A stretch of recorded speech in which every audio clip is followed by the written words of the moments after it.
Como citei no início do culto, nós estamos acompanhando a jornada de Jonas e aprendendo com Jonas um pouco mais sobre nós mesmos. Talvez uma das figuras bíblicas mais parecidas conosco é o profeta Jonas. Muitas vezes vemos homens e mulheres sendo descritos na Bíblia como heróis, como homens exemplares, mulheres corajosas, destemidas. Mas quando olhamos para Jonas, o que vemos é um homem que tem muita crise, que muitas vezes se ira porque as coisas não funcionam como ele imagina que deveria funcionar, que é muito mais semelhante com o nosso dia a dia. Por isso que vale a pena revisitar Jonas, aprender um pouco mais como lidar com as nossas próprias lutas e as nossas angústias a partir de Jonas. Nós estamos chegando ao capítulo 2 e agora Jonas, ele foi lançado ao mar. E no finalzinho, no versículo 17, final do capítulo 1, nós vemos ali o texto dizendo: o Senhor fez com que um grande peixe engolisse Jonas, e ele ficou dentro do peixe 3 dias e 3 noites. Continuamos o texto, e o texto diz assim, capítulo 2: dentro do peixe, Jonas orou ao Senhor, o seu Deus, e disse: em meu desespero, clamei ao Senhor, e ele me respondeu. Do ventre da morte gritei por socorro, e ouviste o meu clamor. Jogaste-me nas profundezas, no coração dos mares. Correntezas formavam um turbilhão ao meu redor. Todas as tuas ondas e vagas passaram sobre mim, e eu disse: fui expulso da sua presença. Contudo, olharei de novo para o teu templo santo. As águas agitadas me envolveram, o abismo me cercou, as algas marinhas se enrolaram em minha cabeça. Afundei até chegar aos fundamentos dos montes, à terra embaixo, cujas trancas me aprisionaram para sempre. Mas tu trouxeste a minha vida de volta da sepultura. Ó meu Senhor Deus, quando a minha vida já se apagava, eu me lembrei de ti, Senhor, e a minha oração subiu até ti, ao seu santo templo. Aqueles que acreditam em ídolos inúteis desprezam a misericórdia, mas eu, com um cântico de gratidão, oferecerei sacrifício a ti. O que eu prometi, cumprirei totalmente. A salvação vem do Senhor. E o Senhor deu ordens ao peixe, e ele vomitou Jonas em terra firme. Oremos. Senhor, que a tua palavra também se revele aos nossos corações, às nossas mentes. Ilumina-nos, ó Pai, para entender como, através da tua palavra, através dessa confissão que Jonas faz no ventre daquele peixe, possamos também, Senhor, entender as nossas próprias dificuldades, os nossos próprios pecados, e nos colocarmos diante de Ti, impotentes que somos. Cura-nos, Senhor, sara-nos nossas feridas, livra-nos do mal, em nome de Jesus. Amém. Olhando em retrospectiva, nós podemos ver que as lições mais importantes que nós aprendemos nas nossas vidas, elas são resultados da mais pura e simples misericórdia de Deus. O peixe, esse grande peixe, que é um mistério, não temos hoje condições de descrever que criatura seria essa? Mas esse grande peixe, ele é um exemplo perfeito dessa misericórdia nua e crua, que muitas vezes nos alcança, que muitas vezes nos engole, diante da tempestade, diante da crise, diante do caos. Jonas, ele foi salvo de se afogar, mas ele ainda estava dentro do peixe. O texto é claro quando diz que ele foi afundando a ponto de estar se enroscando entre as algas. Esta semana todos nós acompanhamos o mistério daquele submersível Titã, que ninguém localizava e que afundou nas profundezas do mar, do Oceano Atlântico. E você percebe, diante de um mundo que nós temos hoje, tão tecnológico, com tanta tecnologia, modernidade, o desafio de se resgatar aquilo que afunda no oceano. Nós temos aqui um paralelo com a própria história de Jonas. Jonas e a sua história é como um movimento decrescente. Ele vai descendo. O texto começa falando que Jonas desce até Jope e pega um navio para Tarsis. Depois ele é descido às forças do navio para o oceano. E nesse oceano ele começa a descer para o fundo do mar. Jonas, literalmente, ele chega na nossa linguagem popular, no fundo do poço. Jonas agora está naquele momento crítico, em que tudo falhou, tudo deu errado, nada funcionou, e ele se encontra à beira da morte. Ele está ali agora no vale da sombra da morte, literalmente. E foi somente quando ele estava contemplando o seu fracasso, é que Jonas começou a perceber toda a verdade e mudar. Por isso faz sentido dizer que as maiores lições que nós muitas vezes aprendemos são vividas em momentos críticos, em momentos de desconforto, em momentos onde estamos sem saída. As tempestades, elas acontecem e nós tentamos, através de recursos, de conhecimento, tentamos sanar ali e resolver, mas chega alguns momentos em que a tempestade ela é tão grande que nós não temos mais forças, não temos recursos.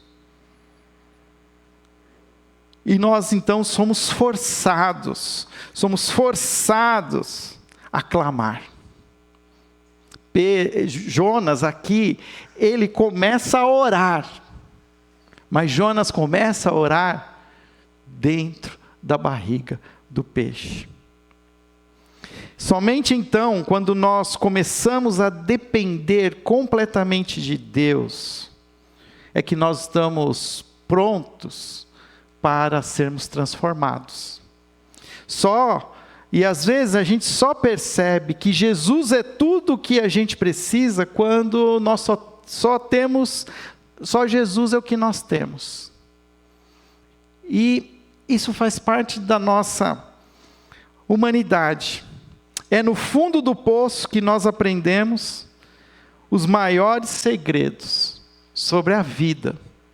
É no fundo do poço, é no fundo do mar, é na barriga do peixe, quando estamos enclausurados, impotentes, não temos como sair, é que nós estamos prontos para experimentar a graça de Deus, a misericórdia de Deus. O livro de Jonas é um livro que tem uma lição apenas. Ele pretende nos mostrar que Deus é um Deus misericordioso.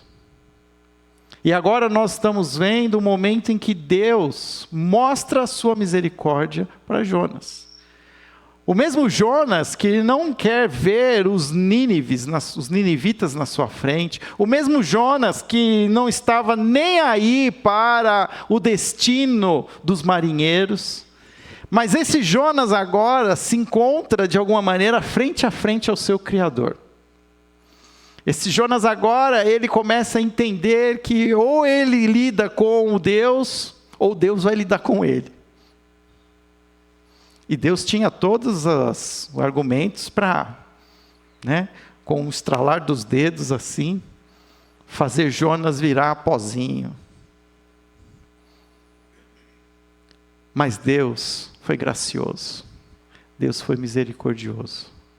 Deus enviou um peixe grande, que engoliu Jonas e salvou Jonas.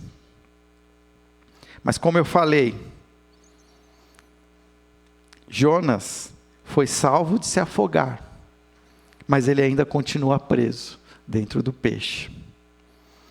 E o que Jonas faz então nesse momento? Jonas começa a orar. Capítulo 2 diz assim: dentro do peixe, Jonas orou ao Senhor. Como é que está a sua vida de oração? Como você ora? Você ora mais em momentos de alegria ou em momentos de desespero?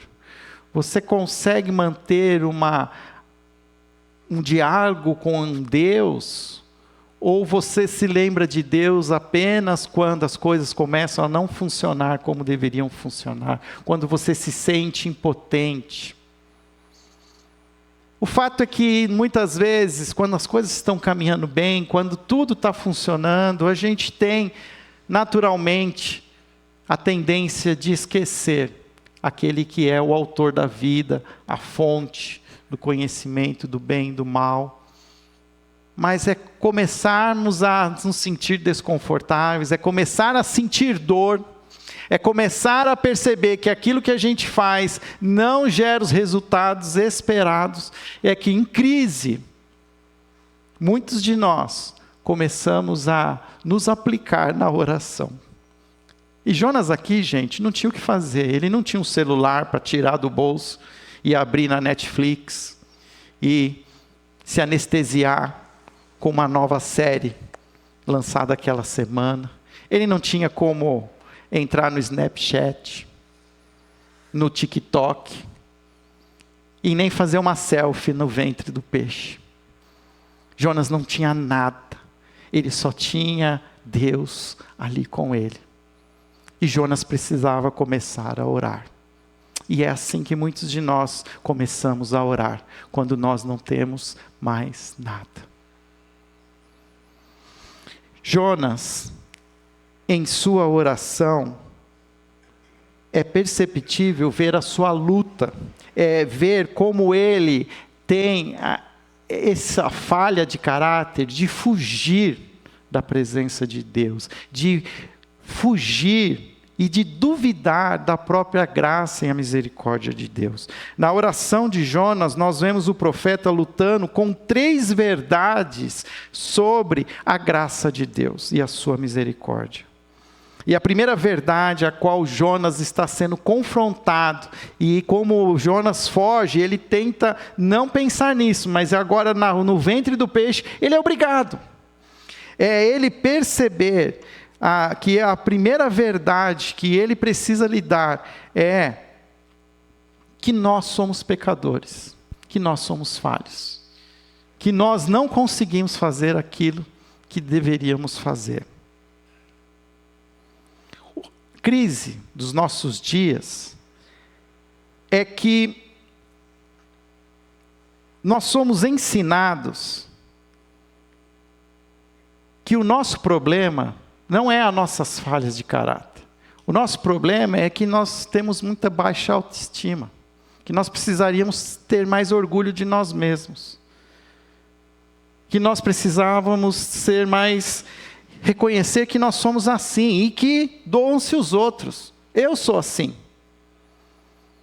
O nosso problema é que nós fomos ensinados a não termos vergonha dos nossos erros. E que muitas vezes aquilo que é errado, aquilo que é pecado, nos ensinam que são padrões culturais, que não necessariamente são a verdade. E essas temáticas culturais modernas, elas diminuem a nossa culpa, anestesiam as nossas falhas. Mas isso traz um perigo. Faz com que a oferta da graça misericordiosa de Deus para nós se torne desnecessária. É muito difícil, por incrível que pareça. Às vezes você está vendo uma pessoa, você está vendo o ciclo de insanidade que essa pessoa está vivendo, mas ela não consegue sair daquele ciclo. E você tenta desesperadamente até se tornar o que se fala como um comportamento humano, você se torna um codependente da pessoa, você tenta tirar a pessoa daquele ciclo vicioso, e você cai naquele ciclo vicioso, e aí vai todo mundo para aquele ciclo vicioso, vai a família, vai o cachorro, vai o gato, vai todo mundo. Porque a pessoa não consegue ver as suas falhas de caráter. Isso tem um nome. Um programa que a gente fez aqui por um bom tempo, chamado Celebrando a Restauração. Inclusive dizia que o primeiro passo para que você possa vencer o seu pecado é você admitir que você é um pecador. É vencer o que é chamado como a negação. E o que é a negação? A negação são mentiras que nós contamos para nós mesmos, ou que outros contam para nós, de que as nossas falhas não são problemas tão grandes. E uma pessoa que é escrava da negação, é uma pessoa que quando é confrontada pelo pecado, ela diz assim: mas eu só fiz dessa vez, não vou fazer mais. Era a última vez. Eu sei parar quando eu quiser. Isso não me machuca. E quando eu ver que vai machucar os outros, eu paro. Eu e você conhece pessoas assim. Pessoas que usam, inclusive, termos em português diminutivo, que diz assim: é só um pouquinho, é só mais um minutinho. É só um filminho.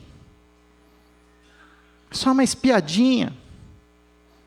Só um dedinho.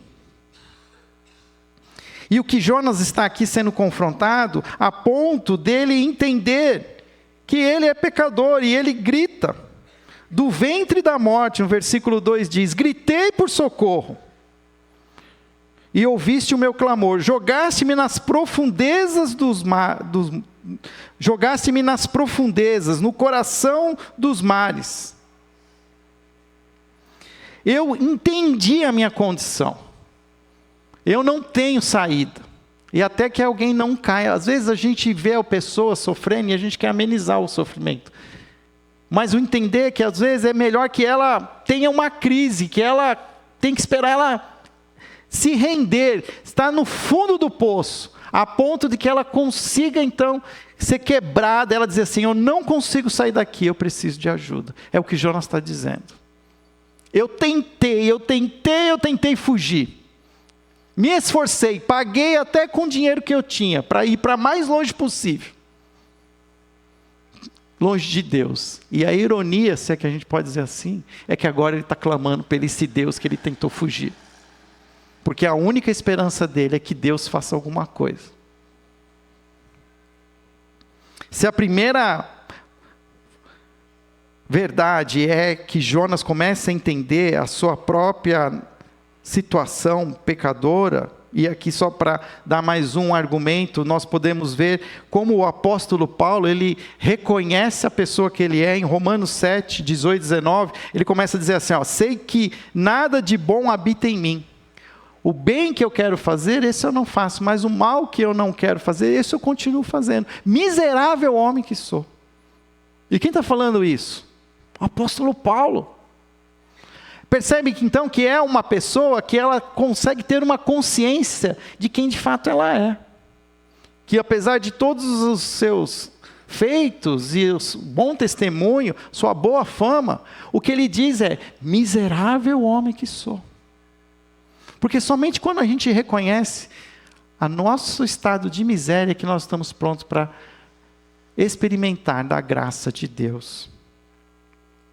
Mas não basta apenas admitir os nossos pecados. É preciso também admitir que nós não somos capazes de nos livrar deles.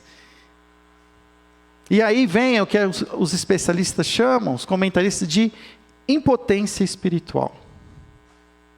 Tá bom, eu entendi, eu sou um miserável.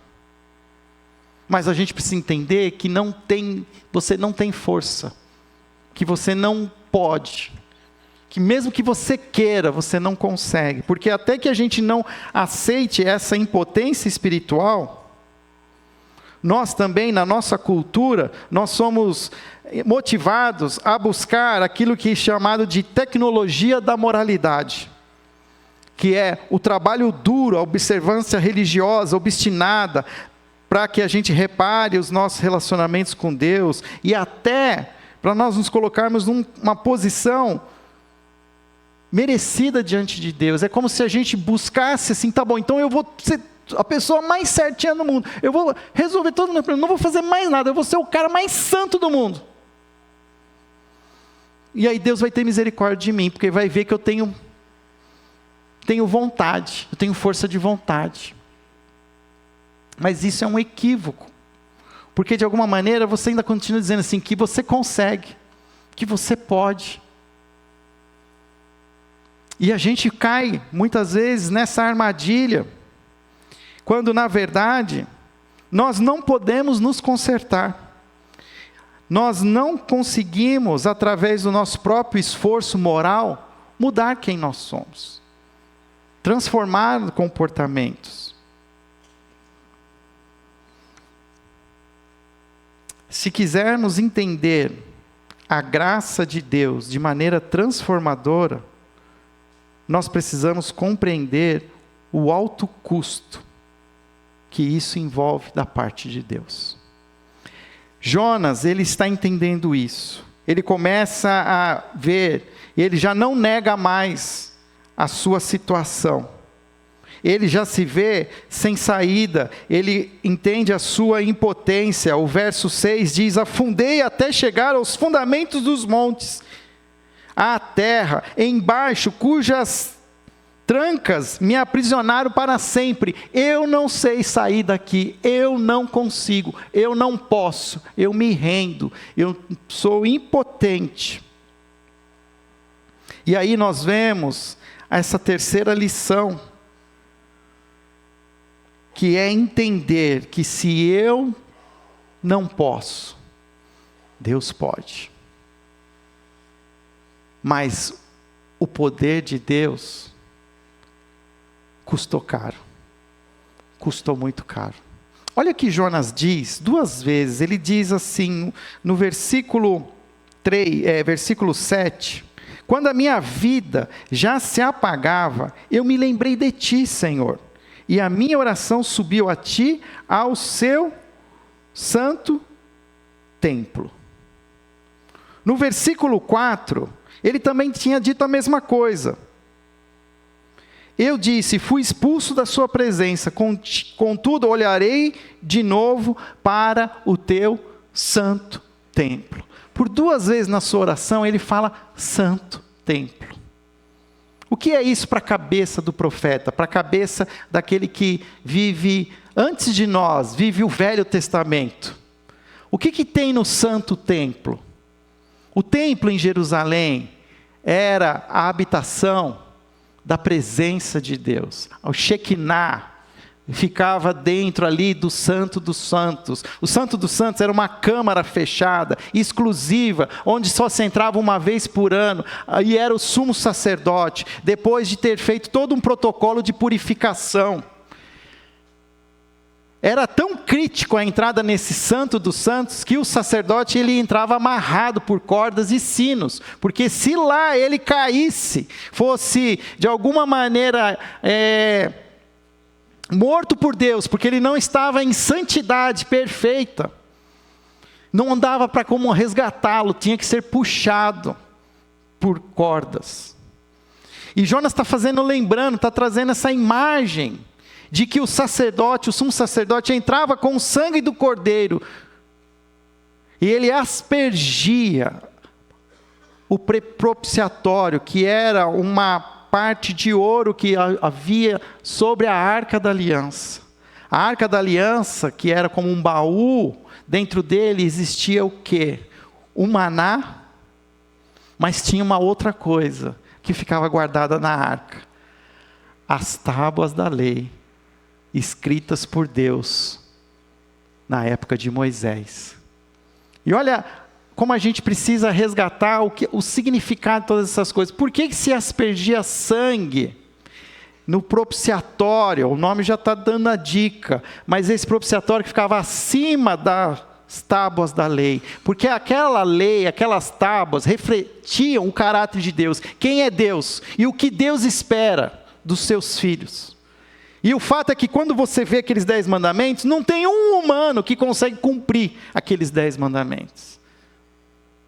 E mostra o quão distante a gente está da vontade de Deus. E é que a única maneira de a gente se aproximar desse Deus, que exige de nós santidade, integridade, é através do sangue. É através do sangue. Alguém precisa pagar pelo meu pecado, pela minha falha de caráter, pela minha impotência de cumprir aqueles 10 mandamentos. Quando Deus revelou os seus 10 mandamentos, Ele nunca entendeu que a gente ia ser perfeitos, obedientes àqueles 10 mandamentos. Os 10 mandamentos tinham muito mais um objetivo de mostrar para nós quem é Deus, do que de alguma maneira fazer com que nós nos tornássemos ativos e até performáticos, tentando ser algo que nós não somos. Mas era muito mais para demonstrar quem é Deus e quem nós somos. E que para nós podermos ter esse acesso a Deus, é preciso sangue do Cordeiro. E nós que estamos depois da cruz, nós sabemos que esse Cordeiro custou alto para Deus. Custou o seu próprio filho, Jesus.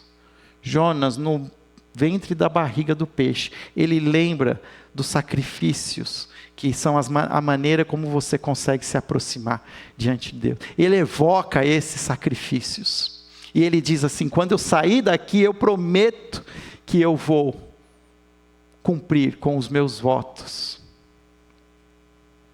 E nós, 2023 anos depois de Cristo, você e eu, que muitas vezes nos sentimos dentro de um peixe, nos apertando, porque aquelas imagens que Hollywood faz, elas são equivocadas. Jonas estava desconfortável, Jonas devia estar melado, Jonas devia estar cheio de suco gástrico, Jonas devia estar assim, enojado, Jonas devia estar assim, se sentindo sujo, desesperado, sem saída.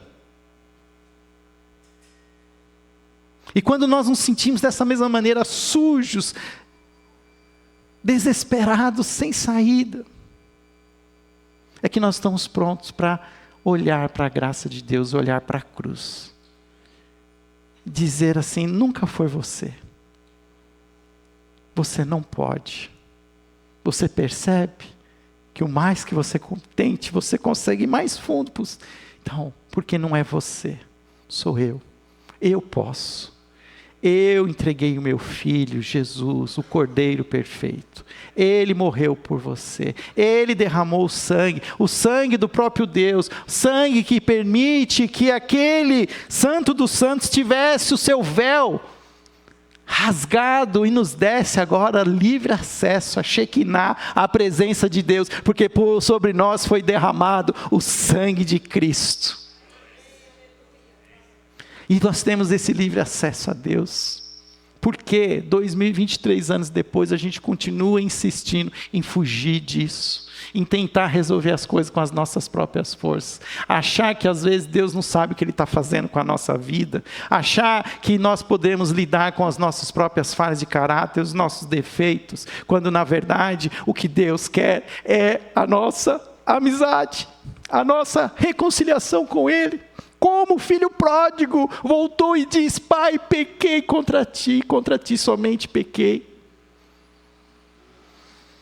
Quero trabalhar aqui como um servo. E o que o pai fala? Não, filho, você é meu filho, vem cá. Você é meu filho. Toma aqui o meu anel. Toma aqui, que eu quero te vestir para que você não fique nu. Tome aqui o meu sapato para que você não ande descalço, porque quem anda descalço ainda é um escravo, e você está livre, livre pelo sangue de Jesus derramado naquela cruz. Cristo morreu nu, descalços, para que nós tivéssemos o nosso pecado coberto e fôssemos adotados como filhos de Deus, calçados, como diz Paulo em Efésios, com o evangelho da paz. Os nossos pés estão hoje envoltos com o calçado, ao sapato do evangelho da paz, que promove essa paz. Por mais que você tenha aprontado, por mais que você tenha sido um rebelde, por mais que você seja um aprontão, o que Deus quer de você, quer ter com você é paz. Ele nunca quis eliminar você, nunca te expulsar e te afastar, mas Ele sempre quis você perto dEle. Nenhum coração humano aprenderá sobre sua pecaminosidade e impotência, só de ouvir dizer que é pecador. Isso tem que ser mostrado, e muitas vezes é por meio de experiências brutais. E quando uma pessoa reconhece o seu pecado e o confessa diante de Deus, então ele experimenta a graça. A graça só pode ser experimentada por uma decisão pessoal. Eu não posso te oferecer aquilo que já está exposto para você, porque isso é o Evangelho. E olha como Jonas termina dizendo, o versículo 9, a última frase do versículo 9, a salvação vem do Senhor. Isso é o Evangelho, a salvação vem de Jesus, o Filho de Deus, o nosso Senhor. É através dele, não sou eu, não é a religião dos seus pais, não é as orações da sua avó, é através do próprio Cristo. A graça de Deus é experimentada por uma decisão pessoal. A verdadeira libertação acontece quando nós confessamos que nós não podemos e que nós cremos em quem pode tudo. Ao final dessa oração, versículo 10 diz: e o Senhor deu ordens ao peixe, e ele vomitou Jonas em terra firme.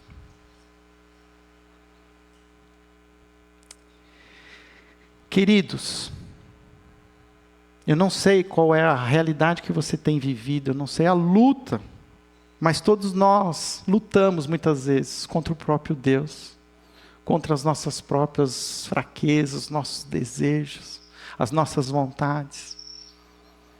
Caímos na armadilha de prometer aquilo que nós não podemos cumprir, é a última vez, e aí se não bastasse ainda, existe o inimigo das nossas almas, que fica na nossa orelha dizendo assim, de novo, mas de novo, seu cara de pau, seu sem vergonha, não acredito que você vai pedir perdão de novo, você não presta, você não serve para isso, amarra uma pedra no seu pescoço e se atira no mar, tira a sua vida, é isso que o diabo fala, ele diz que você não tem valor, que você não merece. Mas nós precisamos fechar os nossos ouvidos e buscar aquele que já morreu por mim e por você. Buscar na cruz a nossa salvação. Nos arrepender, confessar o nosso pecado e experimentar da sua graça e da sua misericórdia. Isso não significa que as coisas todas se resolvem, que todos os problemas da nossa vida vão ser, eliminados da face da terra. Muito pelo contrário, porque olhando para a história de Jonas, diz que ele foi jogado em terra firme. Mas o capítulo 3, nós vamos ver semana que vem, já vem a ordem de novo de Deus. A palavra do Senhor veio a Jonas pela segunda vez com a ordem. Vá para a cidade de Nínive. Eu também não mudei o que eu quero que você faça. Mas você vai fazer, não pela sua força, mas pela minha força. Para de ser rebelde, de ser fujão. E vai fazer o que eu te mandei. Porque eu te amo.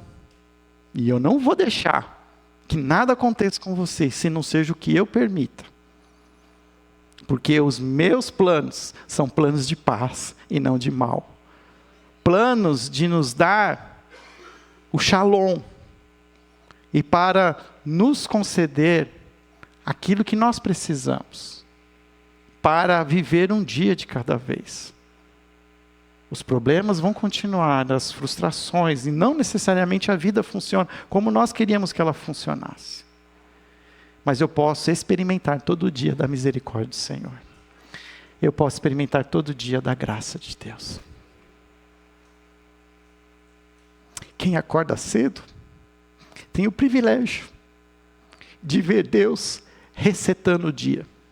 Porque a palavra de Deus diz que assim como vêm os primeiros raios da luz do sol, assim se renovam as misericórdias do Senhor. E toda vez que você contemplar o amanhecer, lembre-se que o Senhor está te dando uma segunda chance. Começou tudo de novo.